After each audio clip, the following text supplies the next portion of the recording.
Hola, ¿qué tal? Muy buenas tardes. Bienvenidos a su programa Desde tu Mirada, 6:05. Está sintonizando el 1040 de AM si nos escuchas en Guadalajara, Jalisco, 95.1 de FM si nos escuchas en Austin, Texas. También puede que estés a través de la cadena Cable Radio Network o bien a través de la página www.radiomujer.com.mx. El día de hoy estamos tus psicoanalistas de la radio, José Luis Amarripa y tu servidora Gabriela Maldonado, para dar continuidad al tema acerca de la delincuencia en los jóvenes. Te recuerdo nuestras líneas de comunicación por si tú quieres participar. Los teléfonos en cabina 31 22 11 90, 36 47 18 83. Hay una línea nacional sin costo 01 800 727 54 20. Y también en unos minutitos más estaremos conectados a través de la sala de chat. Recuerda, también tenemos el Twitter @desde tu mirada, en donde puedes hacer tus comentarios y participaciones. Muchas gracias, Claudia. Y bueno, el día de ayer estábamos comentando acerca y en gran medida las participaciones que ustedes nos compartieron iban en sintonía con esto, ¿no? La educación en casa, a final de cuentas. Precisamente estos momentos en los que estábamos hablando de la conciencia social, de cómo se inicia todo esto de involucrarse, se inicia desde el propio civismo, ¿no? Desde la propia conciencia de cómo trato a los demás, no en una cosa revolucionaria de andar por ahí echando relajo, sino desde lo poquito, ¿no? Desde lo más inmediato que tenemos en nuestro día a día. Y precisamente este civismo, esta conciencia se remite a lo que pudimos haber tomado en la infancia, ¿no? Aquí es lo mismo, cuando hablamos de esta cuestión a propósito de la delincuencia, necesariamente también nos remitimos a la educación en casa, qué es lo que se está transmitiendo en casa, no qué es lo que dicen. Hay una cosa curiosa, muchas personas que en efecto cuando hay este tipo de actividades delictivas, ya sea desde robo, cuestiones quizás no tan graves como lo que hablábamos el día de ayer, por ejemplo, del asesinato, ¿no? Que entre comillas jugando se asesina a un niño, por ejemplo. Podemos irnos a cuestiones como robo, a lo mejor que es muy condonado en los niños, en algunas familias, etcétera. Podemos ver que también esto ocurre en la vida adulta, se repite en la vida adulta. Entonces, y lo curioso es que podemos ver incluso que dentro de estas familias puede que haya, muy generalmente, hay un padre sumamente estricto, pero su forma es estricto, es una forma autoritaria, ¿no? ¿Qué quiere decir esto? Que es violento, ya no digamos, siendo mucho más claros, es violento, ¿no? Puede golpear a los niños, puede golpear a la mamá, cualquier cosa que se entere que haga alguno de los hijos, bueno, pues ya se lo agarra a golpes, si toma algo en la calle y lo pilla, bueno, pues es aquel que le da de golpes y uno dice, bueno, pues es que pobre papá, ¿no? Hizo todo por poder enderezar a ese niño que creció tan torcido y nomás no pudo con todo y los esfuerzos que hacía porque el niño era muy malvado, pues simplemente no se pudo, ¿no? Hacer eso. En realidad, por eso es que subrayamos tanto, ¿no? Esta conciencia, estos límites, no se adquieren de la parte visible, de la parte más burda de la interacción con el otro.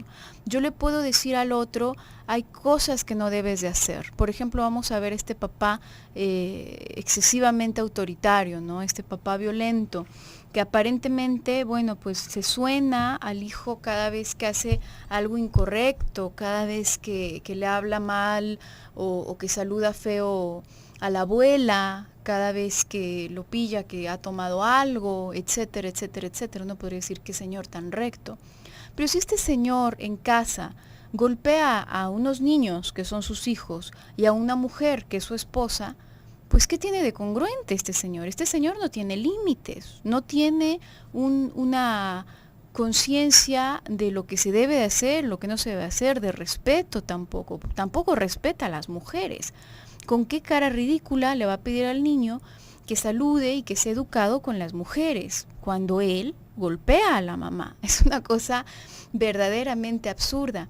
Vemos esto repetidamente en distintas familias. Lamentablemente es una situación muy común y por lo general se extrañan las personas, ¿no? ¿Cómo es que salió un muchacho tan chueco de esta familia que, bueno, pues los papás hicieron lo que pudieron, ¿no? O como sea, desde chiquillo andaba haciendo cualquier cantidad de maldades y los papás ya no sabían qué hacerle para detenerlo?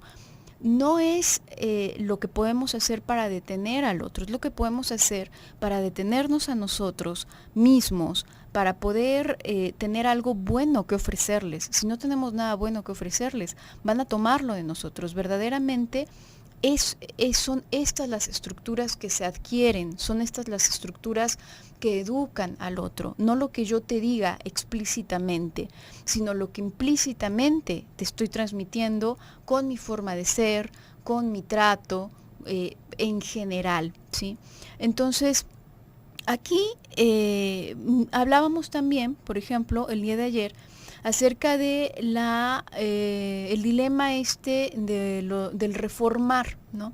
Se habla de reformatorios y decíamos, en primer lugar, hay ciertos límites de los cuales la cabeza ya no puede sanarse, ¿no? Una vez rotos esos límites, ya no se puede reestructurar, ya no hay vuelta atrás en eso.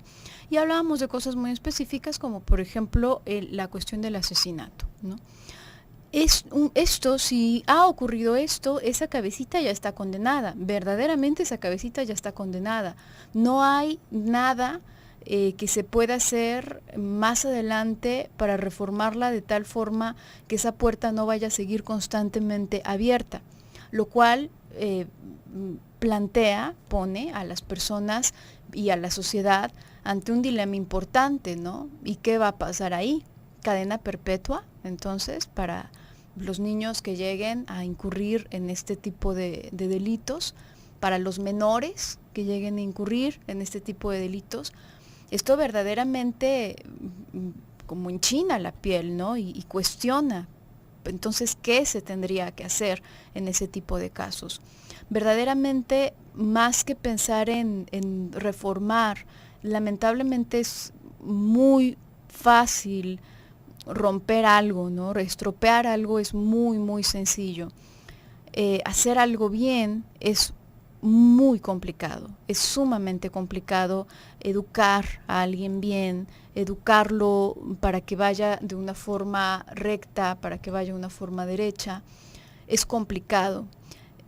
Romperlo es muy fácil y digamos repararlo es todavía más difícil que haberlo hecho bien desde el principio, ¿no? Y a veces, llegados ciertos límites, ya es imposible, ya no se puede hacer eso.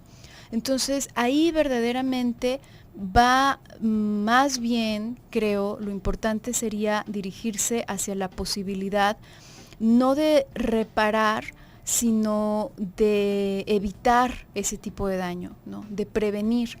Y esto viene dirigido no hacia los jóvenes delincuentes, podemos verlo en actos delictivos menores que les roban a los propios papás, por ejemplo. No en ellos, sino en los papás, porque los papás están haciendo algo que provoca esta situación. Vamos a ir a un pequeño corte y regresamos.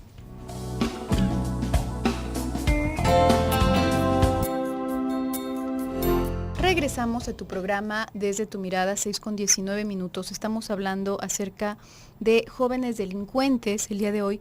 Tenemos una participación de Gregorio que nos hizo favor de compartirnos el día de ayer a través de WhatsApp, solamente que no tuvimos oportunidad de pasar al aire. Claudia nos hizo favor de rescatarla. Nos dice, definitivamente los padres alcahuetes y cobardes desde hace varias generaciones están vomitando y creando verdaderos delincuentes desde la infancia. Es una lástima que valores, principios, moralidad, civismo y aún hasta religiosidad, cuando ésta se aplica, no han venido muy a menos desde hace muchas generaciones. Incide la economía, la moda que lo destruye todo y la apatía de organizaciones públicas y civiles como los colegios de profesionistas y las organizaciones no gubernamentales. No basta con un programa de radio, hay que incidir con mucha valentía en sociedad con presencia por parte de los expertos. ¿De qué sirven los colegios, los congresos, las maestrías y la psicología y el psicoanálisis en particular? No le hacen bien a la sociedad atacando igual, masivamente. El origen de la grave problemática social es psicológica y nadie lo menciona. No basta con una entrevista en un programa femenino matutino en Televisa.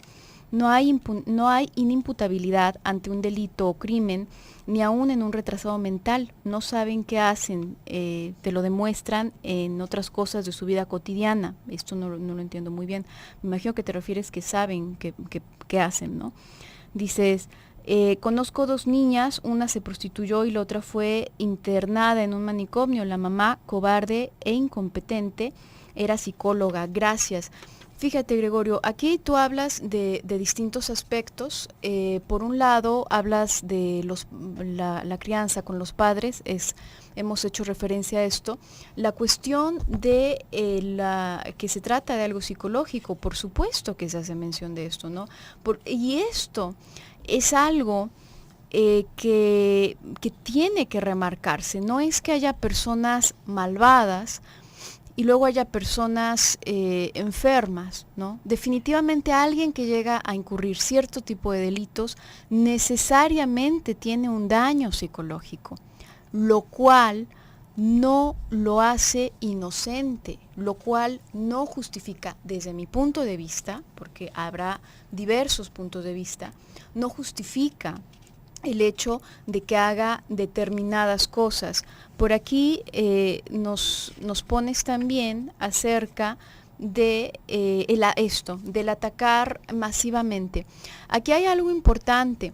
Y justamente hace un momento decía, bueno, ahí se tiene que ir hacia prevención, ¿no?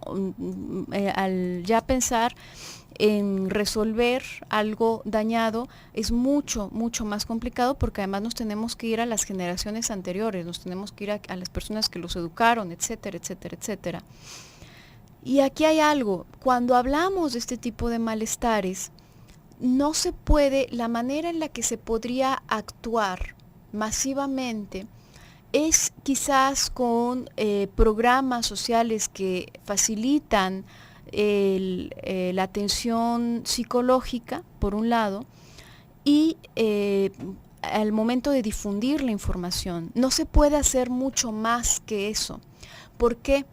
Porque precisamente lo que hemos estado tratando de tocar estos días que hemos estado hablando acerca de el involucramiento social, de todas estas cuestiones, es que esto, cuando va realmente de dentro, la conciencia moral de las personas, el actuar correctamente, el poder distinguir entre lo que es correcto y lo que es incorrecto, cuando es verdadero, viene desde adentro. De nada sirve, digamos, socialmente se pueden hacer estructuras externas a las que nos vemos obligados a recurrir cuando las internas ya fallaron, pero no es lo esperable que la sociedad se encargue, que esas estructuras externas sociales se encarguen de esto. Mucho se habla, por ejemplo, de las escuelas, ¿no? Se dice, y bueno, esto es algo que espero la mayoría de las personas tengan conciencia de ello, ¿no? Las escuelas no van a educar a tus hijos, van a enseñarles ciertos conocimientos, pero no les van a dar, y esto es algo que tú comentabas, José Luis, no les van a enseñar a ser personas de bien, no les van a enseñar a tener valores, no pueden, eso está fuera de su capacidad, porque es una estructura externa. Ahora imagínate un reformatorio, ahora imagínate un policía. ¿Tú crees que un policía le va a enseñar valores? No puede. Él puede lidiar con las consecuencias de eso, a lo mejor. Pero esto es algo que se sale de las manos de ciertas instituciones y a lo cual no se puede llegar masivamente porque a una persona, así sea para cualquier malestar, ya no digamos en la cuestión de delincuencia, en la cuestión de valores, para cualquier malestar psicológico, si no quiere atenderse, no se le puede ayudar en nada, absolutamente. Y también estamos dejando de lado algo que ahí vamos pensando como que es una mala educación, ¿no? Esto es como una norma general, ¿no? Es que si es un delincuente es porque no fue bien educado. Esto de una buena o una mala educación o que no le inculcaron los valores necesarios, no me parece que sea el meollo del asunto. Acá tendríamos que pensar, si estamos hablando de psicoanálisis, tendríamos que pensar que es una manera de sobrellevar otras cosas, este tipo de comportamiento. Uh-huh. Es una manera de lidiar con ciertos núcleos psicóticos en ciertos casos, y es una manera de conseguir el placer que mantiene vivas a las personas de una manera perversa. Esto no quiere decir que esté bien, ni que sea sano, pero no es por una mala educación, no es que si les damos unos manazos y los corregimos y les decimos, esto es una realidad bastante triste alrededor de la condición humana, porque vamos queriendo hacer la analogía de que todo se puede reparar, de que todo, si está roto, lo podemos pegar y recoser y volverle a poner unos clavos y ponerle un chicle y con eso ya va a quedar bien. Y lo mismo vamos utilizando en nuestra lógica con el comportamiento de las personas. Cuando pensamos en reformatorios o cuando pensamos en planes de educación, estamos pensando en arreglar algo que en nuestro criterio está mal. Y una vez más, no es que esté bien, pero nosotros lo estamos evaluando a nuestro beneficio. Acá tendríamos que pensar en algo. Por ejemplo, tú nos estás hablando, Gregorio, de una niña, ¿no? De dos niñas, una niña que acabó prostituyéndose y otra niña que acabó en un reclusorio de salud mental. ¿Cuáles eran las alternativas que tenían estas muchachas, ¿no? Ahí tendríamos que pensar que claro, que es una cosa terrible y debe de ser una historia de vida horrible y que afectó a muchísimas personas alrededor. Pero, ¿cuáles eran las alternativas que tenían estas personas? Y no porque sean víctimas reducidas a la determinación de su vida. No, cada quien va tomando ciertas decisiones. Hay cosas que nos determinan y no nos podemos hacer hacia ningún otro lado. Pero tendríamos que pensar ahí, ¿a quién le fue mejor? ¿A la niña que se prostituyó o a la niña que terminó en un manicomio? Uh-huh. A ver, usted, aviéntese un volado. ¿Cuál cree que salió mejor? ¿No? Si lo pensáramos en una situación de salud mental, tendríamos que ir viendo cuál no se ha transformado en un mueble. Y aún así no vamos a decir, bueno, es que es el menor de los males. Qué bueno que una de ellas al menos todavía sigue intentando hacer algo de su vida, mientras la otra ya está encerrada en un cuarto. No, pero si se fija, no es una escala comparable en la que podamos decir, es que esto es mejor que lo otro, ¿no? Sino que estamos hablando de funcionalidad, estamos hablando de supervivencia del aparato psíquico. Y ahí es en donde va entrando de una manera todavía más devastadora el asunto de la delincuencia. Cuando vamos viendo delincuentes no es porque sea la única alternativa que tuvieron, sino que fue la única que pudieron tomar por la pobreza dentro de los mecanismos tan primitivos que van rigiendo su quehacer psíquico. No es porque, ay, pobrecitos, es que si se les enseña, si se les da, si se les hace, no. Ahí estamos hablando de algo que se construyó alrededor de esos riesgos. En un lugar, una persona que roba, ¿no? Es una persona que también vivió esas mismas carencias, que también vivió esa agresión, y que ahí es en donde se vuelve accesible. Si tú me matas, yo te mato también, ¿no? Yo también puedo matar, yo también me puedo defender, yo no tengo por qué trabajar, y es por eso es que también vamos viendo este pensamiento en donde la mayoría de los delincuentes se piensan inteligentes. Usted no va a escuchar a alguien que diga, pues sí, yo robo porque la verdad es que no sé sumar más de 3 dígitos. No. Va a ser, yo robo porque así es más fácil y la verdad es que yo así me las vivo mejor y jajaja, y yo lo hago y nadie me cacha. Esto va demostrando la pobreza que hay, porque no hay una capacidad de trabajo, no hay una capacidad de generar lo propio, sino de quitarle a los que sí tienen. Ahí, esto ya si lo vamos viendo con ese microscopio, fíjese cómo va cambiando totalmente la óptica del problema. Y esto, bueno, es algo que vamos a seguir platicando el día de hoy. Están muy buenas las participaciones. Siga participando, por favor. Los números 31 22 11 90, 36 47 18 83 y el WhatsApp 333 822 3208. Regresamos. Regresamos a tu programa Desde tu Mirada, 6:34. Estamos hablando el día de hoy acerca de jóvenes delincuentes. Pero antes de continuar, déjame recordarte que está en puertas este evento Bienestar, Crecimiento y Diversión con 2 grandes conferencias. Estará Alicia Soltero con la maravillosa capacidad de reinventarnos y Blanca Mercado con el tema Ni princesa, ni zorrita, ni invisible, ¿qué clase de mujer deseas ser? Puedes viajar, descansar y divertirte del 2 al 5 de julio. Hay paquetes desde 3,300 pesos por persona, que incluye 4 días y 3 noches en hotel todo incluido y transporte viaje redondo. Date un tiempo para recreación, reserva tu lugar desde 300 pesos. Para más información puedes marcar al número 3647-0139 o 3123-2403. El hotel sede del evento es el Occidental Nuevo Vallarta y pues Radio Mujer y Promo Charters del Sol te invitan a este viaje que no te puedes perder.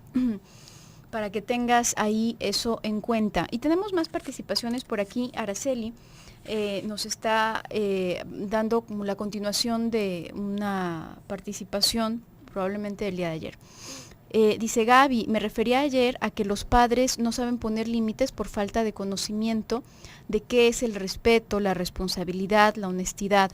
Si no saben ni conocen qué es el respeto a la sociedad, ¿cómo podrían poner límites? Mis vecinitos me destruyen mis plantas, los papás ven lo que están haciendo y no les llaman la atención. Cuando me entero qué niño fue, le digo a los papás y ellos dicen, mis hijos no fueron, aunque les consta. Entonces el niño, ¿cómo crecerá? Dirá, yo hago un daño y el vecino, yo hago un daño al vecino y mis papás me encubren. Exactamente, Araceli, por aquí nos das una segunda parte. Dice, cuando era pequeña una niña me dijo, róbale los dulces a este señor, y yo de chiquita, 4 o 5 años lo hice. Mi abuelo se enteró y le dijo a mi mamá, ella me castigó, agarró un leño y me lo acercó a mis manos, válgame. Me mantuvo hincada toda la tarde y díganme ahora, ¿quién es la más honesta de la familia? Obvio yo. Por eso, como dicen, más vale un chanclazo a tiempo que ir a visitarlos una cárcel. Esa era la mejor psicología de antes y sigo estando de acuerdo. Fue fuerte el castigo, fue buena lección. No estoy de acuerdo con maltrato mayor, pero sí una voz de autoridad firme, de llamada de atención, y no simplemente lo dejen a oídos sordos. Muchas gracias, Araceli, por esto que nos comentas. Efectivamente, en este tipo de cosas que pueden parecer insignificantes para algunos papás, no sé por qué, precisamente es ahí en donde se va formando. Y lo que tú comentas es justo el meollo de la situación. ¿Qué le van a ofrecer esas personas a los hijos? Lo que ellos tengan. Si ellos no tienen ese conocimiento, si ellos no tienen ese respeto, no van a poder ofrecerlo a las otras personas. Es imposible que lo hagan. Por eso ahí no es algo, digamos, si quisiéramos ponerlo a nivel masivo, como controlarlo de forma masiva, pues nos volveríamos unos dictadores, ¿no? Porque habría personas que no estarían psicológicamente aptas para criar hijos. ¿Y entonces qué? ¿Los vamos a esterilizar? ¿Se lo vamos a prohibir? Estaría difícil, ¿no? Es tan difícil como esta cuestión que comentaba. Entonces, ¿qué cadena perpetua para un adolescente, un niño que cometa asesinato? Tiene mucho sentido si lo ves desde un punto y no tiene nada de sentido si lo ves desde otro punto, ¿no es cierto? Entonces no es algo que se pueda atacar de forma masiva, es algo que se podría prevenir de forma masiva, como a través de la información, a través de prestar herramientas. Hay lamentablemente ahorita olvidé el país específicamente del que se trataba, pero era un país en donde había una mortalidad impresionante de recién nacidos, ¿no? Y por ahí se hizo un movimiento desde social, digamos, no de instituciones gubernamentales, no de la sociedad en sí misma, de prestarles a cada persona que tuviera hijos, se les entregaba una caja con las cosas básicas que podrían necesitar, pero bastante completa, ¿no? Con muchos pañales, ropitas, edredones, etcétera, etcétera, etcétera. Porque verdaderamente era un problema de salud impresionante, ¿no? Que estaba rebasando las capacidades de los hospitales. Y es impresionante cómo algo tan sencillo uno podría pensar, bueno, que era una epidemia, era... No, las personas no tenían esas herramientas básicas. Ni siquiera como para ponerles una cobija, ¿no? ¿Sí? Ni siquiera como para propinarles calor. Y esto también acá me quedé pensando con esto de atacar masivamente, ¿no? ¿De qué sirve? Es una postura realmente muy radical, ¿no? Alrededor ¿Qué es esto? Es una segunda parte. ¿La segunda parte de esta misma? No. Ok, vamos a ver. Nos dice Gregorio, ¿no? Justamente con la segunda parte de esta participación que estaba por retomar, me revela el que los congresos, la simposia, los diplomados, los colegios no incidan en legislaciones en el sector salud, público, en todos sus niveles, en los medios masivos. Entonces todo queda a nivel de análisis snob y los delincuentes, que ni juveniles, sino infantiles, reproduciéndose masivamente en todos los niveles socioeconómicos, igual en la educación pública y privada. Hay psicólogos en las escuelas, hay escuelas para padres. Entonces, ¿qué está fallando? El tipo de psicología que se está intentando utilizar. Y otra cosa, que estamos queriendo apagar un incendio forestal a escupitajos. Eso es lo que me parece que podríamos pensar. Tú, esto que nos vas diciendo, Gregorio, de que todo queda en un análisis snob, tenía un compañero en la universidad que hacía esta misma crítica justamente al psicoanálisis. Era bastante interesante porque decía que era un privilegio para las pequeñas burguesías, ¿no? Que esto, ¿por qué no está al alcance de todas las personas? Acá tendríamos que pensar en algo. Nosotros vamos pensando que vamos a arreglar este tipo de problemas introduciendo un tratamiento psicológico. Pero, retomando lo que tú dijiste, Gaby, estamos intentando meter un tratamiento psicológico para gente que no tenga cobijas. ¿Qué? ¿Cómo de qué les vamos a interpretar a las personas, ¿no? ¿Cuál va a ser cómo le vamos a decir que es un tratamiento hacia lo profundo, que va, si no están resueltas sus necesidades básicas? ¿Sí ves? Y acá hay otra cosa, tú nos dices, están en todos los niveles. Esto es algo también muy interesante que tendríamos que retomar. Muchas veces se va pensando en la delincuencia como si fuera un mal de los pobres. Y esto no es así. Aquí hay algo que entender, que era con lo que estábamos comenzando el programa. Es una manera de obtener un placer. Es la forma perversa de obtener un placer. Y acuérdese que nosotros funcionamos como gasolina con el placer. Eso es lo que nosotros nos va moviendo. Eso es lo que nos impulsa, lo que hace que relancemos nuestro deseo, la necesidad de pertenencia, el amor, el afecto, todo alrededor de nuestra propia satisfacción. Si no tenemos satisfacciones, no tiene caso vivir. Por eso es que hay personas que deprimidas se dejan morir nada más de hambre. Se quedan dormidos y ya no hacen nada por su vida. Si nosotros no estamos en esta búsqueda activa de placer y de satisfacciones en nuestra vida, no tiene sentido. Y lo que estamos viendo con la delincuencia es este tipo de mecanismos en donde se acabó pervirtiendo la manera de poder obtener esto. ¿A cuántas personas no ha conocido usted que realmente tienen un ingreso bastante bueno, hasta podríamos decir excesivo, que se roban la luz o que le están robando el cable al vecino? ¿Eso por qué se hace? ¿Por qué sucede? ¿No? O que compran ropa pirata, ¿no? O que compran celulares robados, o que compran cualquier cantidad de cosas, o que dan mordida. Esto no es por una clase social. Esto no es porque a ciertas personas se les desfavoreció con su educación. Podríamos hablar de que hay un sector de delincuencia que sí coincide con este cuadrante de lo que estamos hablando, ¿no? Ahí sí hay algo que tiene que ver con la precariedad de la vida, con cómo se va armando las personas, ¿no? Por ejemplo, en una familia donde hay una madre soltera y 12 hijos, ¿no? Y todos viven en un cuarto de 4x4, ¿qué psicología vamos a meter ahí? Si no está ni lo básico. Ahí podríamos pensar en eso. Pero una persona que, como tú nos estás diciendo, va teniendo estudios, va teniendo un buen ingreso, tiene el apoyo de su familia, tiene una red social que le permite desarrollarse a nivel profesional en donde quiera, ¿por qué roban? ¿Por qué vemos en las esferas de poder que la gente roba? Y no son robos que, digamos, bueno, es que sacó 5,000 pesos para pagar su celular. No, son robos de millones de pesos.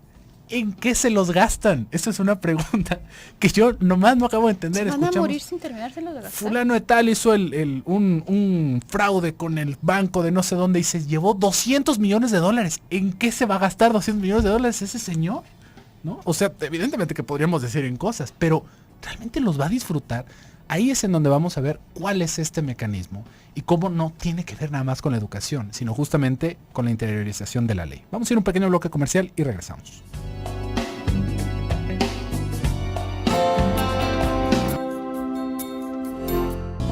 Regresamos a tu programa Desde tu Mirada, 6:49. Ya estamos en el último bloque del programa del día de hoy para concluir con este tema acerca de la delincuencia juvenil. Y así como para cerrar, decíamos, entonces ahí la cuestión más que arreglar es prevenir. Y aquí hay algo básico, ¿no? Para empezar, más allá de quejarnos de todo lo que no funciona, de todo lo que podrían estar haciendo instancias y no hacen, etcétera, etcétera, etcétera, otra vez, antes de lo masivo, antes de lo revolucionario, está lo inmediato, está lo básico, lo que tenemos a la mano. Entonces, mucho antes que eso, hay que voltear a ver hacia nosotros mismos, a ver qué estamos haciendo. Y algo que aplica, no únicamente referente a este tema, sino en cualquier área de la vida, es pensar antes de hacer las cosas, cuestionarnos antes de hacer las cosas, pensar por qué estoy decidiendo tal cosa, por qué estoy dispuesto a llevar a cabo tal o cual cosa y qué herramientas tengo para hacerlo. Hablábamos, por ejemplo, de esta cuestión del control de natalidad, ¿no? ¿Por qué tener un hijo? ¿En qué condiciones? ¿Qué herramientas tienes para ello? ¿Qué le puedes proveer? No únicamente a nivel económico, porque verdaderamente podemos ver, cuando vemos todo en lo grande, también lo vemos en las grandes esferas, ¿no? Esto que decías que no es algo que se ciña a las personas económicamente desfavorecidas, definitivamente no, los grandes delincuentes y los grandes ladrones se saben hacer de mucho dinero, ¿no? Entonces, no únicamente en ese sentido, ¿qué tengo para proveerle? ¿Qué tengo para nutrirlo mentalmente? Esto también aplica a las cuestiones más de la vida cotidiana. ¿Por qué le exiges determinadas cosas a tus hijos? ¿Por qué pones determinadas leyes dentro de tu casa? Si tú no tienes claro esto, no solo está hablando de una carencia en tu propia estructura, lo cual ya es preocupante, sino que además está hablando de que también estás reproduciendo esa carencia en otras cabezas, también estás en peligro de reproducir esa carencia en otras cabezas. Por aquí tú nos compartes algo, Araceli, acerca del castigo que te propinaron luego de, estando muy chiquita, caer en la tentación esta de robar los dulces, ¿no? Yo creo que si tú tienes clara la diferencia entre lo que es correcto y no, y si te volviste muy honesta, debe haber sido porque de otros medios te pudiste nutrir. Esta experiencia quizás te quedó como un parteaguas, pero debe de haber otra serie de experiencias que te pudieron haber nutrido. Desde el simple hecho, desde que tu abuelo sabía que eso era incorrecto, tu mamá sabía que eso era incorrecto. Quizás lo que no sabían era cuál era la mejor manera de explicártelo. El miedo no es algo que nos aclare nada, absolutamente nada. No, ¿por qué la violencia queda vetada? ¿Por qué debería de quedar vetada de la educación? Porque la violencia no educa. La violencia adiestra a las personas. Si yo golpeo a alguien, si yo le trueno los dedos a alguien, entonces esa persona va a responder. Pero un caballo puede responder a eso. Y no me va a entender por qué, no va a saber por qué. ¿Por qué no debo de robar dulces? Porque me queman las manos, porque me hincan. Eso no es cierto. Si yo tengo claro por qué estoy poniendo esos límites, entonces se lo puedo explicar a una niñita de 4 años, por favor. Decirle, mira, esto no está permitido, porque si estuviese permitido robar, hija, pues entonces estaría permitido también que nos robaran a nosotros y quedaríamos desprovistos. Ujú. Ese señor trabaja, ese señor se esfuerza, hace eso para ganarse la vida y no es justo lo que tú hiciste. Vamos a ir y le vamos a retribuir eso y le vas a pedir disculpas al señor. Le vas a decir que tú no sabías el daño que le estabas haciendo y le vas a pedir disculpas. Eso te habría hecho entender la situación, el por qué no se debe de hacer. Te habría hecho sentir muy avergonzada, sí, pero no sin un fin educativo. Esto de avergonzar a los niños, de exponer a los niños, de maltratar a los niños, nada más para que aprendan. No aprenden nada, les da mucho miedo y a lo mejor sí se comportan bien, entre comillas, pero nada me sirve comportarme bien si no sé por qué lo estoy haciendo. Ujú. Les da mucho miedo y coraje, que esto es otra cosa que vemos que se replica, ¿no? Porque, por ejemplo, imagínese nada más qué persona podría agarrar a una niñita de 4 años y ponerle un leño caliente en las manos, ¿no? Estamos hablando de un nivel de crueldad alto, ¿no? En donde la lección de robar o no robar ya sobrepasó. Ya se le pasaron las cucharadas, como se dice por ahí, ¿no? No es algo que empate. Y también ahí hay otra cosa que pensar, ¿no? Todo esto que te va diciendo Gaby, que pudo haber sido una manera educativa de haber utilizado eso, porque aparte todos los niños lo hacen, todos lo hicimos. Todos lo hicimos, ¿sabe por qué?